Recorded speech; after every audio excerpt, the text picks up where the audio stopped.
We haven't even done anything yet, so that was great. Thank you. Okay, so first order of business, of course, is CLE, which I've never actually done an event where, well, I've never had to announce it. I don't know, have you ever done a CLE? I don't know. Let's say it's my first CLE. So. There you go. This will be your best CLE hour of the year. So the word for 1 o'clock is continental. And I'll tell you a funny story. Do we have to say code words every 5 minutes? It's in every hour, yeah. And so the theme today is bankrupt airlines. And I'll tell you guys just a funny story before we get started. If you look at that plaque over there, this is the Michael Fitz Auditorium, and it's been endowed by someone named Rick Shifter. Rick Shifter is an original partner at TPG, who's a character in my book. And TPG's original investment, or David Bonderman's initial investment, is Continental Airlines. So if you do airline bankruptcy restructurings, I guess you can get rich enough to endow law firm conference rooms, where we talk about the perils of private equity, no less.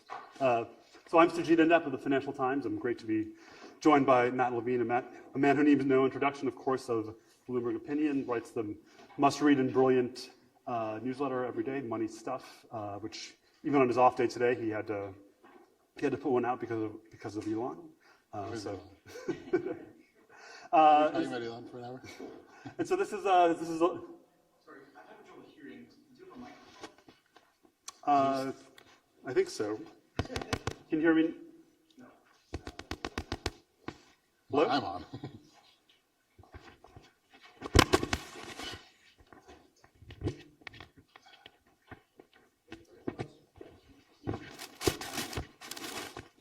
Is that better? Hear me now? Okay. Am I doing handheld if not? Yeah, if you can't hear me, let me know. How about me? I'm not so good. Okay, we'll just talk loud. All right. Much louder. Okay. Excellent. You're down, too. Since we're at a law school and there's a lot of law students here, what I was hoping to focus our conversation on was just your training as a lawyer, your background as a law student and lawyer, and how that informs how you write about business. Because the name of the newsletter is Money Stuff, not Law Stuff. But in fact, you end up writing a lot about lawyers. Right, it's a misnomer, right? It's like money and law stuff. But I yeah. like to say money stuff. The audience for money stuff is broader than law stuff, probably. So let's talk about how you became a law student and a lawyer. So you went to college near Boston, as the term goes. What's the name of that school? I went to Harvard. Okay. And then you graduated with a degree in classics. Yes. And then, unlike 95% of your classmates, you did not become a banker or a consultant. You became a high school classics teacher. I did interview at McKinsey, but they lost my application, so that worked out fine. I had no careerism whatsoever. I was reading Greek poetry, and I was like, oh, this is running out. I better get a job. And then McKinsey sent a mailer, and so I interviewed at McKinsey. And I don't think I would have been very good at it. But I was like, I need to have been marketing opioids. I might have been really good at it. You could have been in the Purdue Pharma bankruptcy. But I instead was like, I guess I should teach high school Latin. And I managed to get myself a job teaching high school Latin for a year. But then I did what all classics majors do, which is, sometimes they go into banking, but usually they go to law school. And so I did. Yeah. And did you have any designs on what kind of lawyer you wanted to be, or an academic, or? Well, I wanted to be an academic, and I wanted to be a classicist, and I applied to PhD programs and got into a deferred PhD program in classics, which is a very different path my life could have taken, and probably an impoverished one. But I sort of thought I sort of did the math. And congratulations to the law professors in the room. I did the math and I was like, if I get a PhD, it's going to take 10 years, and then I won't be able to get a job. But if I do a law degree, it takes 3 years, and then I can be a law professor. And so that sounded like a good deal. And so I sort of thought of myself as a constitutional law professor, because that was the sort of law that I was aware existed. And then I went to law school, and I took constitutional law. And I was like, well, this isn't really law at all, is it? And then I I would say sorry to the con law professors, but there are none here. And then I took contracts, and I was like, well, this is interesting. This is like a body of thought. Like people have thought about how contracts should work, as opposed to con law, where they've thought about counting the Republicans on the Supreme Court. And so I was like, I should be a contracts lawyer, and that led me to Wachtell Lipton and being an M&A lawyer. All right, so you were actually, before that, you were a clerk in this city, actually. Yes, I clerked for the late Judge Becker in Philly. Got it. And so then you went to that boutique law firm that only has one office. I went to an M&A boutique, and did M&A. And tell us about that. Was that what you envisioned, the platonic ideal of practicing law? What did... Oh yeah, it was. It totally was. It really was. It was great. When I was a summer associate at Wachtell, this partner there tells the story that he was looking around and he's like, where's the summer associate? And someone said, oh, he's off negotiating this agreement with a Skadden partner. I was I was a summer associate. I was up all night, negotiating deals. It was great. And I worked. And they let you do that all night, all the time? All night, all the time. They let me do that all night, all the time, and it was wonderful until I had a physical breakdown and had to leave. Okay. So remember that when you're interviewing for Wachtell Lipton at Penn Law. It's a great place to work 120 hours a week. I lasted a year and a half. What did you do for the remaining 40 hours of the week? Slept. And so what's really interesting about your writing is that you have this background both in transactions from being an M&A lawyer. Then you understand capital markets because you went to Goldman. And you weren't an M&A banker though. You were actually on the capital markets. Yeah, I was a corporate equity derivatives banker. So you've gone from, and so you were reading Greek poetry, and then you were a lawyer, and now you're doing Black-Scholes. Yeah. How did that happen? How did it come about? How did you teach yourself to be a finance professional after having been a law student, a lawyer? Well, I worked on a weird desk where,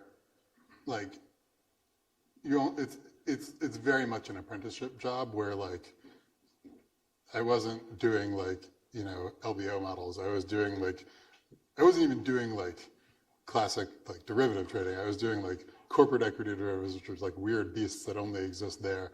And so everything is sort of from scratch, and everyone is kind of trained up by the 10 people who do it. Everyone on my desk was pretty quantitative in a sort of generic way. We weren't math PhDs, but we weren't afraid of calculus. But also, it was a desk that sort of was very interdisciplinary, and what we were doing was not so much we're not only optimizing derivatives pricing. We were solving companies' tax problems by doing a derivative that allowed them to evade taxes. And so being a good tax lawyer was better than being a good derivatives quant for that job. So I got to do a little of everything. I stretched my legal knowledge, and I also got to learn some derivatives math. Yeah, so those groups are interesting at banks because they have math people, they have accountants, they have lawyers, and they bring that all together to help companies. And the main job there is marketer. You're just the person who does it, and you have to at least sound persuasive that you know what you're talking about in a wide range of domains, like tax and accounting and corporate strategy, and also some math, some derivatives math. And there's a commercial aspect of that, of going on the road and selling this to treasurers. Almost exclusively commercial. And so that was probably your first introduction to being a business person. Yeah, and I would say that when I started, it was less commercial and more understanding and building, and then over time, as you become a VP, you're just going on the road and shaking hands and kissing babies. So. And that's why you don't do that anymore. That's why I don't do that anymore. It turns out I was bad at sales. But you're very good at writing. Well, but I really liked the building and weirdness and complexity of the derivatives, and that, it turns out, is a bad set of interests for selling them, because you go to the corporate treasurer and you're let me tell you about this feature in this derivative, and the corporate treasurer does not want to hear that. But it's a good feature for writing about them later when you have a job at Bloomberg. And so the interesting thing about professional services is you start, and I should say I was an investment banker before I became a journalist, so I have a little bit of exposure too, is that the junior jobs are spreadsheets or drafting documents, and you get really good at that. But as you move up, it becomes this salesman job, interacting with clients. And those are different things. You get promoted for being kind of technically proficient, but that becomes less important as you move up in these organizations. Yeah, I was always fascinated. I had an analyst when I was a VP at Goldman. I had this analyst who was quite good at golf and quite good at getting himself invited to golf clubs and pretty bad at being an analyst. And we were like, if you survive, you'll be a great MD, but you might get fired first. And he, in fact, became a good MD. But it was touching. He was like the worst analyst in the class. But then, like, you're like, if you make it, you'll be fine. So you're like the flip side of the career. Like you like the technical stuff. Yeah, exactly right. I was, and this was a sort of common problem on my desk. We had a lot of VPs who were really good analysts and not going to be MDs. Yeah. But you end up at Dealbreaker, leave Goldman. Okay. What inspired that move? I didn't want to be a salesperson anymore. But you chose writing versus... I just vaguely imagined myself being a writer, and I was like, I don't want to do this anymore, so I'll do what I vaguely imagined doing. I tell people sometimes I made one career decision in my life. Like I sort of, did the most obvious thing from like law school to, Wachtell to like banking in 2007. And the one like hard decision I made was I was like, I'm going to go be a blogger for no money. And that worked out really well. So. Well, and Mike Bloomberg noticed your work, and he definitely has better than no money now. So it worked out, yeah. A lot of M&A lawyers become investment bankers, particularly from the firm you worked at. Particularly in 2007 when I did it, it was sort of embarrassing to be an M&A lawyer because you were just like trying to get a banking job. And so if you ever talk to these lawyers and why they made the switch, they say something interesting, which is often they enjoyed being lawyers, it was interesting, and they liked working with clients, but it was a back-end kind of job in that they came in at the end of a transaction. It wasn't necessarily strategic, and they wanted to be at the front end, sitting with the board and the CEO, thinking of acquisition targets and thinking about that end and being a part of the whole process rather than coming at the end just to draft the contract. But what's interesting about the world of distressed and restructuring is that, in fact, lawyers have become very central to that investing activity. And so I went to business school. We were taught investing was about valuing companies and securities, and if it was trading at 8 and it was worth 10, you would buy it. Whereas now, in this world, you have lawyers who are not necessarily doing that, but they're thinking about documents and weaknesses in documents and weaponizing those documents and weaponizing the process and taking advantage of those kinds of those advantages that they can gain, not from kind of fundamental valuation, if you will, with traditional investing. What do you think of that, like the law becoming so central to this asset class? It has like a sort of very like late empire vibe where it's like the way you make money is not by like seeing the future of flying cars and putting money into the flying car company, but by seeing the typo in the agreement that you can use to exploit. It's funny, as you describe like what M&A lawyers wanted, I'm like, that's not what I want. Like I like tactical, I like the sort of like the game theory. Yeah, the sort of gaming out of the of the dispute, and I think that like I find a lot of like aesthetic appeal in this sort of like lawyer-driven investment world. I think it's interesting. Like I think that like it is. Like in some ways it is boring to say, well, I think that the flying cars are the future, so I'm putting money into this flying car company. And interesting to have smart people on one side and smart people on another side and have them trying to trick each other. Like you get like a higher level of like complexity and aesthetic appeal. But like it does seem like second best as an investing sort of platform for the world when it's like divvying up the pie of a dispute over what a document says rather than like, investing in productive enterprises that you hope will grow the pie. Yeah. And so I think the underlying theme of this symposium is that like aggressiveness and aggression by private equity firms and credit markets is somehow nefarious or bad. We talked about deadweight loss earlier. What's very interesting about your writing is that you chose, and this is, I think, really what makes it valuable, is that you understand these transactions so well and you're able to write about them so clearly. But you focus on being analytical and highlighting elegance and beauty and those kinds of things, but you're not particularly judgmental, very rarely judgmental about winners and losers, good and bad. Yeah, is that fair? Yeah, I also like I'm not never judgmental, and I do think that it's like Elon, for example, his the contempt for the law has actually exercised you. no, a little bit. I know. I feel bad. I'm too mean to Elon, but he can take it. I will say, like about that point, like one like sort of area of like the distressed world is like what people call manufactured CDS defaults, and I've always found that discussion interesting because people are like, this is bad. They have manufactured a default that is causing, it's like cheating, right? But when you look at these cases, in many cases, the sort of like basic story is like, there's a company, it is running out of money.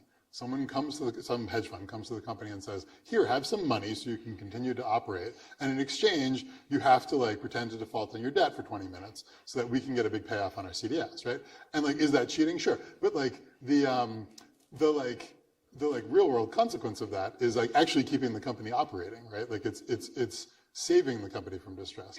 Is it a deadweight loss? Like possibly. It sort of depends on the circumstances of whether the company should continue operating. But I've always felt like people get so mad at the cheating aspect of it that they sort of assume that it's doing harm to real people in like the real world. And in fact, like on its face, it is helping real people in the real world because it's like letting them keep their jobs at this possibly somewhat zombie-ish company. So I always found that one interesting because like the Pope got mad about manufactured CDS defaults. I'm like, but you're keeping companies, operating. Like, why is that bad? It feels like hedge funds taking advantage of hedge funds in a way that helps real world companies and that people assume is bad because it is so clearly hedge funds taking advantage of hedge funds. So if we think no one buys that, by the way, but I still think. So when we have a case like Windstream, which Windstream is bad. Like I feel like I wrote that Windstream is not bad. And so just for those of you who don't know, Windstream is the case where a hedge fund was operating a telecom company had done a sale leaseback transaction some years ago. Possibly was a covenant violation in that transaction. No one said anything at the time, and then several years later, a hedge fund complained, hey, there was a possible default that was litigated, and in fact, there was a default, and the company was forced to file for bankruptcy simply so they bought up the debt 2 years after this covenant breach, so they could assert the covenant breach, so that they could put the company into bankruptcy. And collect on the CDS. Yeah, although there's like weird controversy about whether. Well, that's true or not. That's never been confirmed, but that is the. But everyone's understanding. Yeah. And so that actually is like. Yeah, look, I mean,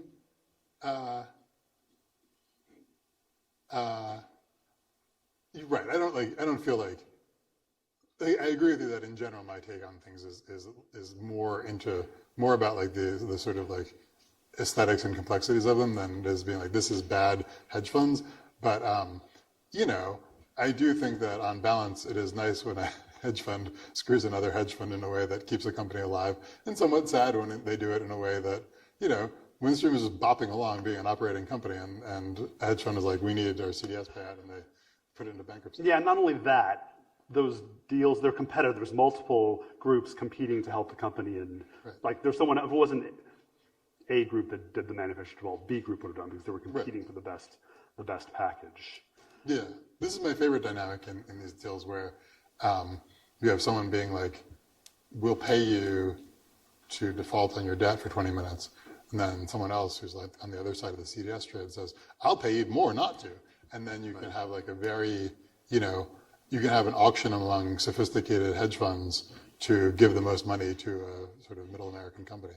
Oh, I mean, usually to a private equity company, but still. Private equity companies in middle America. So we're going to open up to Q&A in a few minutes. So if you have questions, please think of them, and we'll come to those for Matt. So you were a lawyer and then a banker, but we're never actually an investor at a hedge fund or private equity firm. But a lot of lawyers and bankers end up in investing, even though those are very different jobs, allocating capital versus giving advice. A lot of it is kind of financial, and they see just how much money is being made. And what do you think about these professional services jobs that are useful or not useful for being an actual principal and allocator of capital? When I was young, I was like, well, I want to be a hedge fund manager because they make the most money. And also also because like I sort of imagined. Before you started reading Greek poetry. But I sort of had in my head that like if you're a hedge fund manager and you make like 5 good investment decisions in a year, you can like go to the beach the rest of the time, which is like not true of like a lawyer, you bill by the hour. But I sort of realized over time that like people have like specific interests and skills, and that it is hard to just sort of like channel your interests to the highest paying use.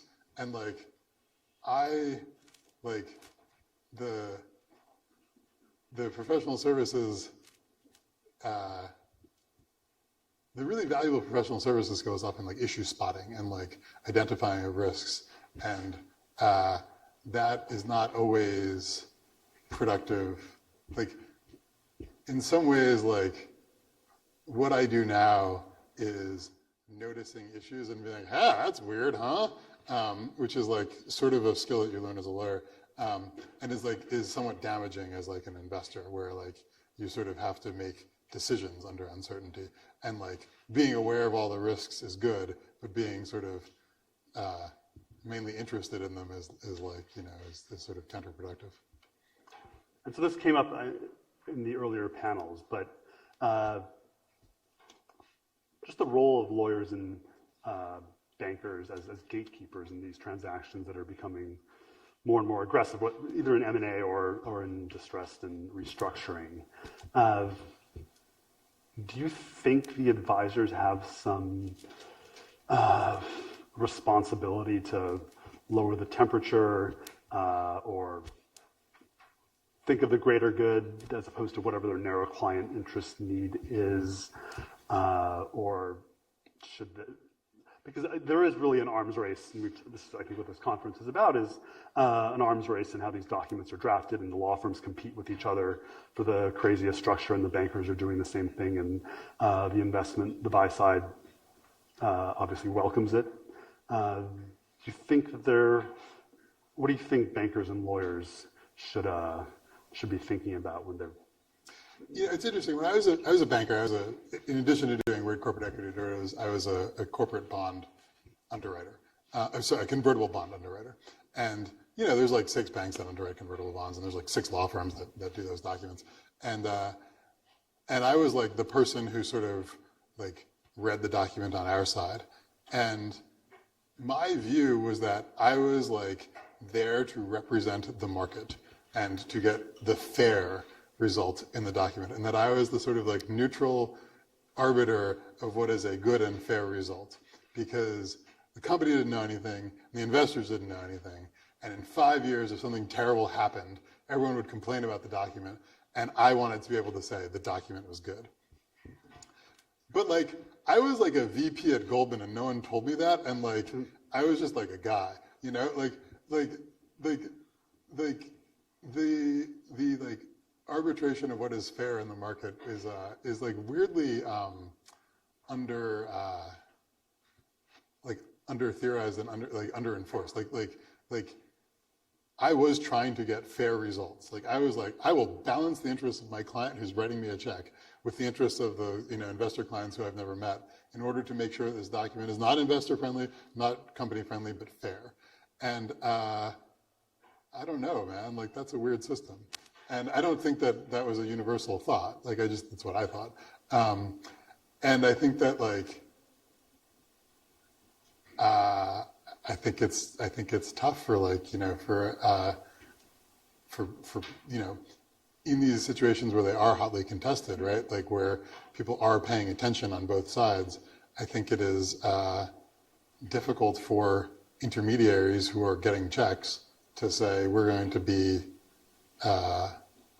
we're going to push back on our own clients in order to get to the fair results rather than the result our client wants. I do think that, like, part of why I thought that was that you do have you are playing a long game as the intermediary, right? Where, like, if you are fostering a market that is good, then you'll do more business and you won't get, like, sued or yelled at by your clients 5 years down the line. But I think that my general sense is that it is tough for bankers especially to not be short-term and to say, well, the client wants this now, so we're not going to worry too much about, like, the broader health of the market. I also think that, like, the convert market is a market of people who don't read documents. Like, the company doesn't read the document, and the investors don't really read the document either. That's terrifying. It's not really, Yeah. because the documents don't say that much. Okay. I think the distress market is a market of people who read the documents, right? And, like, to some extent, like, the norms. The documents, when the security was issued, no one read the documents at the time. They read the documents once it becomes distressed. That's fair, although now, like, now you're on notice, right? Right.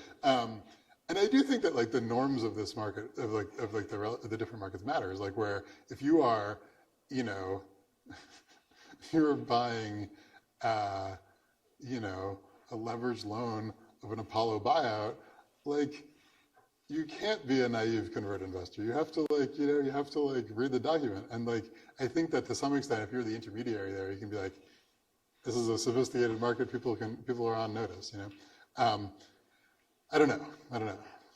And so, who do you think should have, if anyone, should have this role of overseer for no other reason to preserve the legitimacy of the system? Because we're in this role, we write about it, we are inured to it to some extent. But if you're just an average person who just picks up the newspaper and reads about manufactured defaults or whatever the scandal du jour is there somebody, Congress, the courts, that should be actually thinking about, like, the public policy and we were talking about the insider issue earlier, like a system that seems to favor insiders and the well-heeled over, I don't know, ordinary interest. Is there somebody who should be looking out for that interest?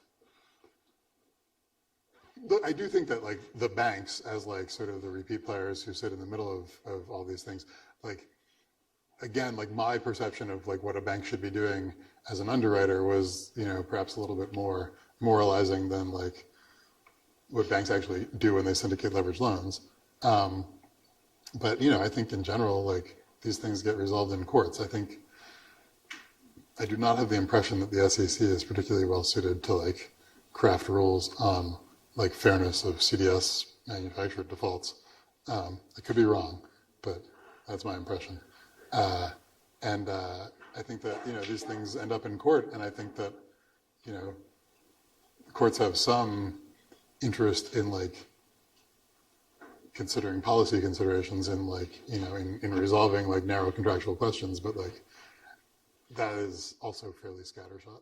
And what is your, on that note, what is your impression of the sophistication of the courts to like, understand modern finance? Because I'm thinking now about Revlon and the mistaken payments, discharge for value bank worms, and where the original decision in the Southern District was kind of commercially shocking. It's obviously been corrected now, apparently. But, like, as judges, they're obviously trained as lawyers, and they're making decisions on really, really complicated financial matters. And so, what is your impression of just the sophistication of the courts to understand what it is they're actually opining on commercially? I think it's okay, right? I mean, like, they're generalists, right? Like, the people who are federal judges are generalists, and, like, they get briefing, and, like, like, I wish that there was more of a way, and, like, you see briefs like this, I wish there was more of a way to get a brief that is, like, everyone in this industry thinks that the result is X, right? Like, there's a little bit, like... Market norm, yeah. Yeah, like, it's just, like, sometimes you read a thing and you're like, well, obviously the norm is this, and then, like, the judge comes out the other way, and you're like, well, that's, like, just a mistake. Like, you gotta sit that judge down and tell him, like, this is how the market works. Now, there is some value in, like, the idea that the market norm is not actually all controlling, and that like, you know, like Windstream, for example. yeah, but like, I also think that like the district court decision in Revlon is like a funny decision because it's like, it like reads this like, you know, 50-year-old New York precedent to say this absurd result. And then it's like, and policy considerations say that this is the right result because this will teach banks to be more careful about their computer systems and not send out payments by mistake. And it's like, one, what empirically it actually taught banks to do was change the contracts to say, we're overruling the Revlon decision, right? Two, like, no, like it is much easier for like the hedge fund to send the money back 5 minutes after they get it than it is for the bank to like never make any mistakes. But like you sort of see that like sort of like, I don't know, like commercially ungrounded like policy consideration of like, I'm doing the right thing for the world by making these banks be more careful. And everyone's like, no, you're not, man. So, I don't know. Questions?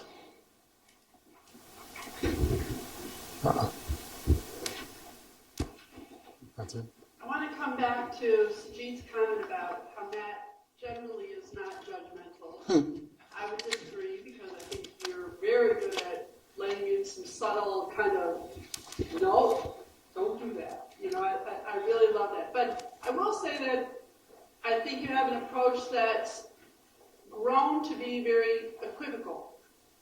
So you often do that, wow, this is really neat, but this is really neat. And I wanted to kind of expand on why that's been so effective for your column.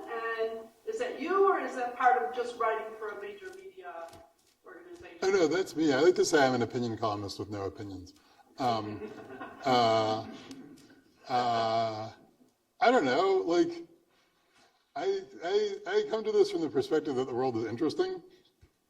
And I don't, you know, when I started as a writer, I had just been an investment banker, and it was like 2011.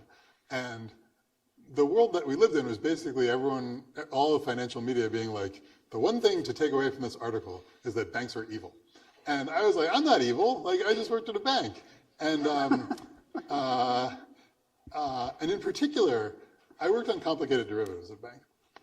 And often you would read news coverage, and they're like, this bank did a complicated derivative, and the goal of this complicated derivative was to hose its clients and steal their money.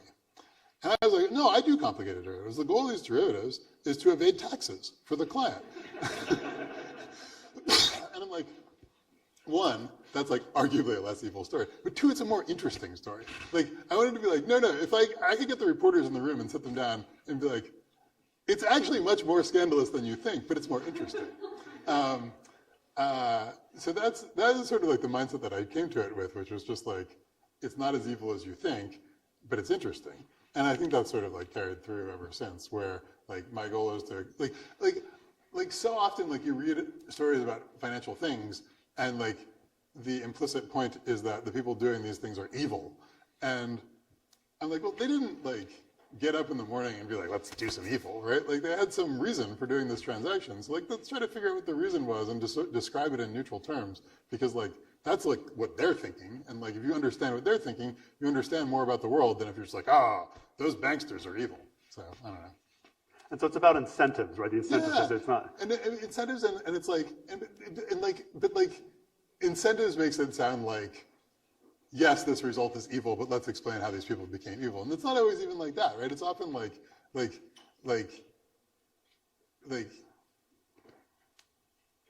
the thing had reasons where both sides were ended up, were happy, even though it looks like a weird thing, Like Yeah.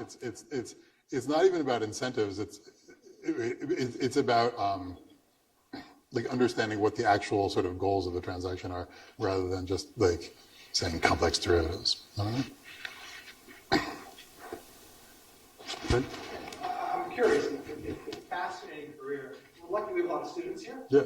And you sort of said, I kind of did this, that. What advice would you give them, based both on your own career, and you've dealt with so many people in different aspects, stress, that merge, the whole thing. What words do you have for them as they're thinking starting their career? So two things that I've kind of alluded to. One is that, like, when I was young, I was like, I'm going to be a hedge fund manager because it makes the most money. And I was aware that there were like jobs like law and banking, but like I sort of thought they were the same and that I wanted to do the one that paid the most. And in fact, they're very different. And it's worth understanding both that different jobs, like different in the sense of like, when I was a lawyer, I read contracts and thought about how to like reduce the risks of things. And then when I was a banker, I got on planes and met with clients and said, oh, how are your kids, right? And like, those are very different skill sets. And you don't think about it because you haven't had a job, you know, and you're sort of like, you're new to all of this. And it's all like sophisticated high finance, which it is, right? But like one of those jobs is very different from the other job. And so like one thing I would emphasize is like figure out like what the sort of like day-to-day life and like actual skill requirements are of different like high finance jobs, and then figure out which ones you like and are good at. And like for me, like I really like derivatives, but like I was really bad at getting on planes and selling derivatives, so I couldn't be a derivatives marketer, you know? And then the other thing I would say is that, like I said, I made one career decision in my life, which is that I like left Goldman for Dealbreaker. And everything else was just sort of like on the treadmill. My advice to like law students is that that is probably true for most people, that you will sort of do the expected thing. You've like done the expected thing so far, and you'll probably do the expected thing next. You'll probably go to a big law firm. And like at some point, like maybe you'll make partner at a big law firm and like want to do that for the rest of your life. But that's unusual. It's not impossible, it's unusual. Maybe you'll make partner at a big law firm and not want to do it for the rest of your life. And you'll just be like, oh, I stayed on this treadmill too long and now I'm stuck doing a job I hate, right? And like most likely you will like make some decision to like jump off the treadmill of like expected like prestige accumulation and do the thing you really want to do. And like think carefully about like that moment. Like that's like the career decision you're going to make, is like you'll do the prestigious things that like preserve optionality for a while, and you'll have a lot of optionality, but then you'll have to spend it like once, maybe. Oh, ideally once.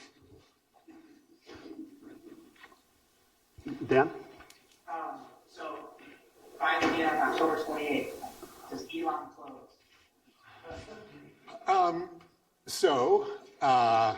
My guess is that he is closed by like October 26th, but I don't know, man. I don't know. If it's 4:59 p.m. on that day, and I'm waiting to see that, like, I don't know, man. I don't know. Like, there's no reason for it to take 3 weeks, and I just think that like the odds of shenanigans here, like, it's so bad to be like, I changed my mind again. It's so bad. When did you plan your next vacation? Yeah, I know, right? Right. The joke is that Elon always does something crazy exactly when Matt is Yeah, I put it in programming notes and I'm going to be off the next day, and then Elon always cancels his deal for Twitter. No comment on that. I don't want to give away inside information. So you essentially kind of react to news that newspapers and websites put out, and you make it extremely analytical and just take away the noise and just make it very clear, and that's what you're just really, really good at. What are, I guess, you think the mistakes in kind of news coverage on finance and Wall Street? We talked about it tends to be judgmental. The punditry often is very judgmental. And I think often that's because there's such little subject matter expertise, and so you have to resort to writing something. Right. So this is what I said about like complex derivatives are there to like screw clients. Like, no, they're there to evade taxes. If you had subject matter expertise, you could write an angry story that would be interesting. Yeah. So do you have advice on just how readers should just read the news? I mean, like one thing that I've been thinking about a lot recently, and this reads straight through to political coverage, is when there are two sides to a dispute, it is very hard for straight news to present those two sides as anything other than equal weight. Right. And I think that almost everybody who has been following Elon Twitter is like, well, he has no excuse to get out of this deal, and he's going to have to close. And in fact, it now looks increasingly likely that he agrees with that, right? But a lot of the coverage for a long time was like, well, it depends on how many bots there are. And that was just sort of like very misleading. And I think that it is, this is nothing to do with financial news, except in the sense that it is easier to do that sort of coverage if you have no subject matter expertise. But it is true of all kinds of news where it's like, if there are people on both sides of something, it has to be presented as sort of like equivalent sides, whereas in fact, the world exists and you can sort of say, well, one person has an argument and the other person doesn't. And so before I began writing a lot about distress and bankruptcy and restructuring, I wrote a lot about like M&A disputes, and those are obviously adjudicated in like Delaware, which is now front and center. And as I think about the difference between the Delaware courts and these restructuring disputes, which are New York state law and litigated in New York or sometimes in federal court, like there's a sense in this, I think this conference is about, I guess, the lawlessness that's pervaded that market. And now we've gotten this incredible glimpse into Delaware, which I always thought was like pretty well run. There's a good balance between the shareholder plaintiff lawyers and the corporate lawyers, the defense lawyers, and then now the corporate to corporate disputes kind of well adjudicated. Twitter seems to have been well done so far.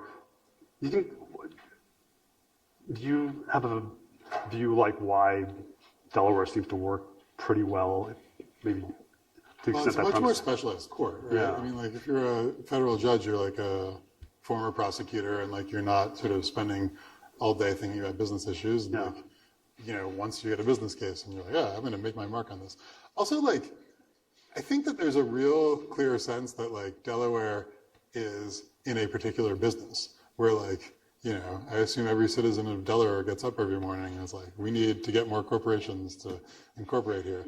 And like, there's no like obvious like overarching policy goal for like New York or like the federal courts, right? Like different judges have different opinions about things and have different, attachments to things like fairness or market practice or like, law and economics So policy. Judge Furman doesn't care about blowing up the distressed debt market in Windstream, or because he's trying to make some other point. Yeah, or like if you said to Judge Furman in Revlon, you will by issuing this decision, you will force banks to stop doing business under New York law.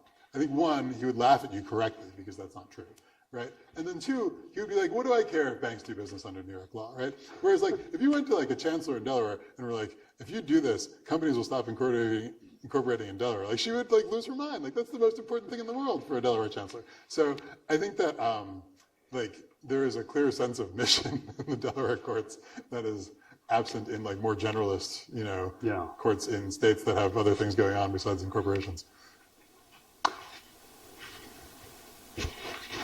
I have a question concerning how you choose your topic, how much that is informed by your audience giving you pushback, or recently you complained a lot about people sending you a lot of emails. And also, I don't mean that. I don't mean that. For instance, yesterday I realized there were like 3 parts of your newsletter were on Elon. Yeah. I like, at this point, even I have to like sit Yeah. and I find interesting and which ones are not. So I think you were saying you must be bored at some point by like. Yeah, I mean, like, look, it's like anything. Like, I write mostly about things that I'm interested in and things where I think I can add differentiated value, but, like, I do play the hits, too, and, like, obviously, Elon is an easy subject to write about. And also, like, the thing with Elon is not that, like, I'm like, I have to write about this, so I can't write about more interesting things. It's like he's going to take up a lot of mental space whether or not I write about it, so I might as well type it, I don't know. But no, it's a balance, and it's always like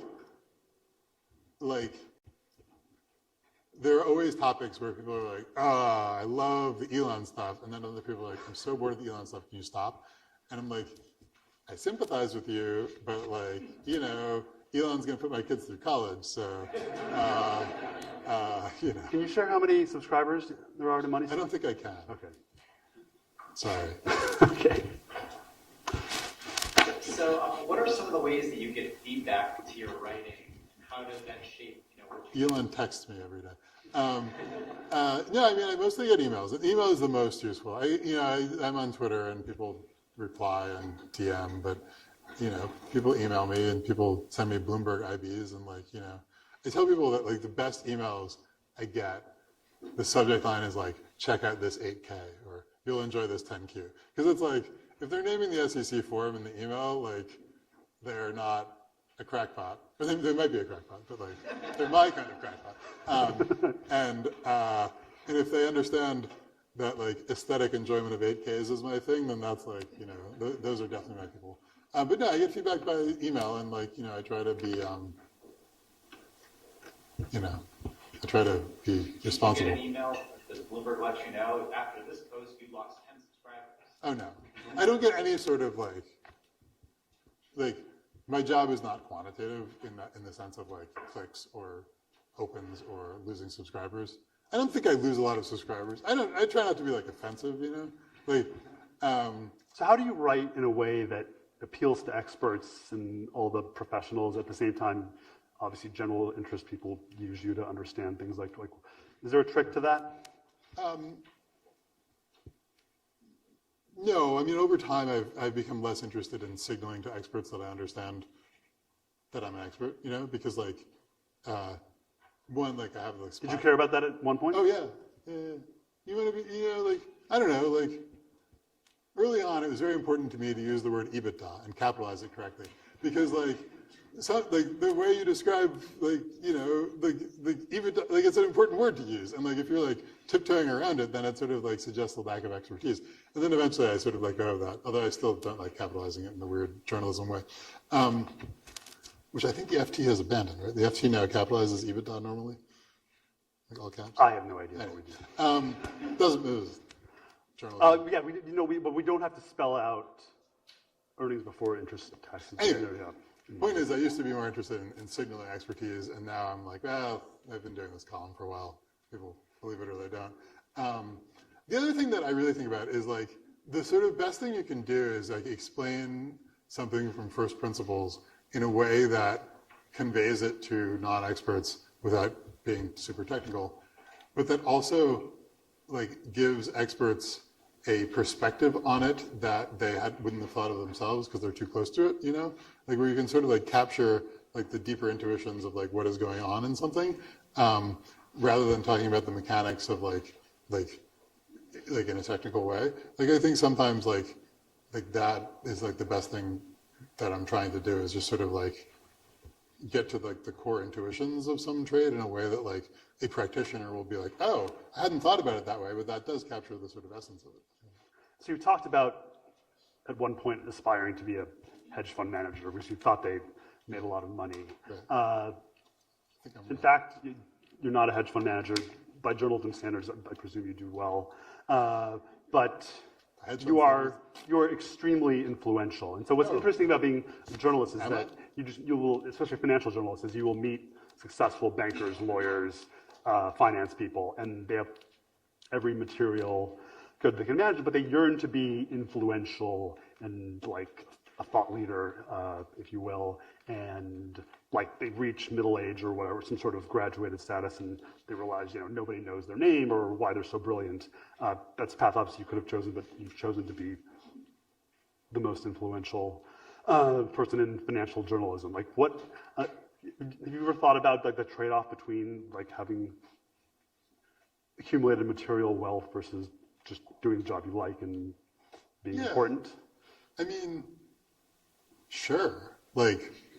When I think about college tuition, I think about material wealth a lot, right? I mean, if people I know who stayed in banking make a lot of money. But no, I mean, I feel I very self-consciously chose this, and I'm very happy that I chose this. This being having the micro celebrity of writing on the internet and sort of doing whatever I think is interesting every day, and not being dynastically wealthy. I also think that had I chosen being dynastically wealthy, that wouldn't have just come like that, that's hard, and I don't think I have the skills for it. So I'm fine with that. But no, I mean, I think that trade up is nice. But I also, no, I don't know. I like having the level of micro celebrity that I have now, and it is worth a certain amount of money to me as that. Fair. It's not micro anymore, by the way. It's pretty micro. Like, I don't get like recognized on the street very much. I'm annoying people in the back. Let's go all the way in the back and then, hi. Yeah, so you often write about making interesting or this sort of neat, but like, what do you think is the responsibility of a financial journalist where you fit into that? I think there are different, like, I think my job is largely explanatory and at a certain amount of like pointing people to aesthetic delight. And I don't know, I think of my responsibility as similar to that of like an art critic. like Derivatives as art. Yeah, right. Or like a literary critic. I'm like, look at this piece of writing, isn't it beautiful? Let me tell you how it works. I think that like, again, I want to go back to I sort of like came to journalism in the aftermath of the 2008 crisis, where it was so clear that the job of a financial journalist was to hold the banks to account for their crimes, right? And I was like, well, I'm not going to do that. I'll do something else, right?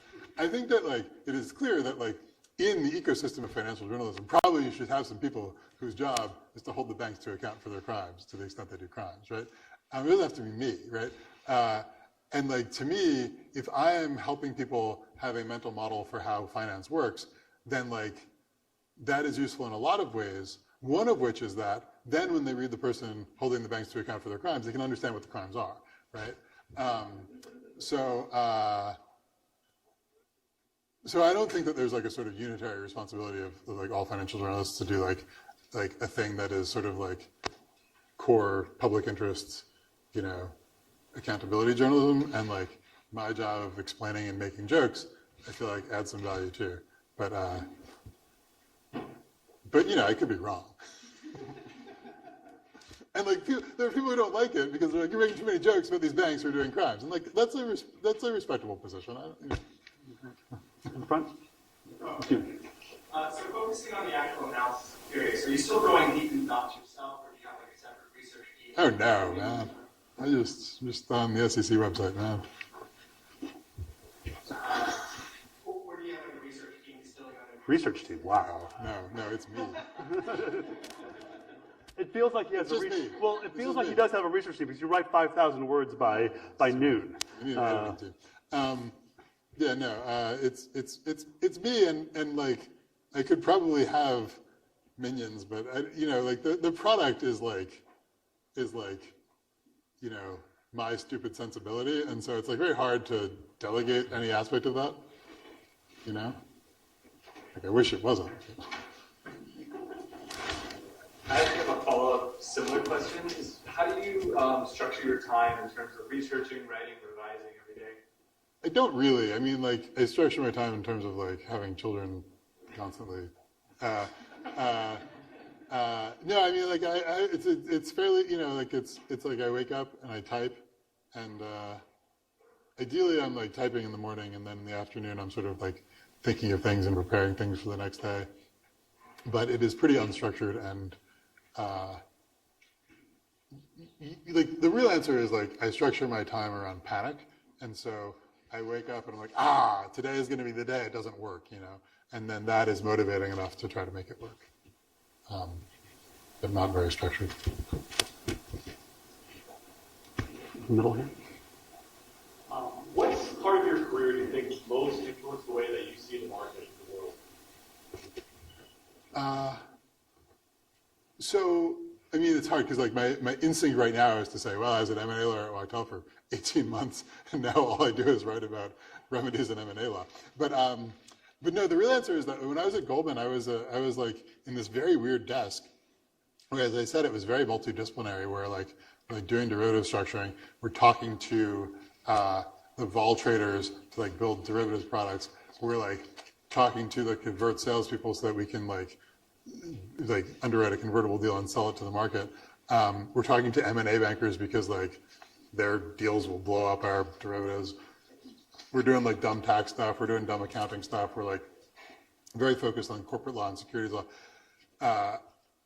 It was this weird little niche desk where like you couldn't get a job anywhere else in finance because it was like you only did this one weird thing, but it touched every area of finance, and that turned out to be hugely useful for what I do now, where like I can like I'm like a tourist on a lot of different areas of finance that are usually sort of siloed from each other. Like I know enough about like M&A banking to write about M&A banking, and I know enough about like, flow trading to write about flow trading, and like those are sort of weird things to mix. So that was really a good, education on a lot of different areas, and hard to find, and like weird that I found it, because like I didn't have any real understanding of what I was doing when I joined that desk, and like if I wanted a long career in finance, I might have regretted joining that desk, but like it worked out really well for what I do now. I'm going to give the 2 o'clock password, or CLE word, and ask one more question after that. So the 2 o'clock word is tower, which I guess is another airline bankruptcy that I don't know about that one. And there's another 2 o'clock word on the next panel, so I don't know why there's 2 o'clocks, but okay. Last question. Do you have a favorite distressed or bankruptcy case? Hovnanian, Revlon, Windstream. I mean, Revlon is so funny, because like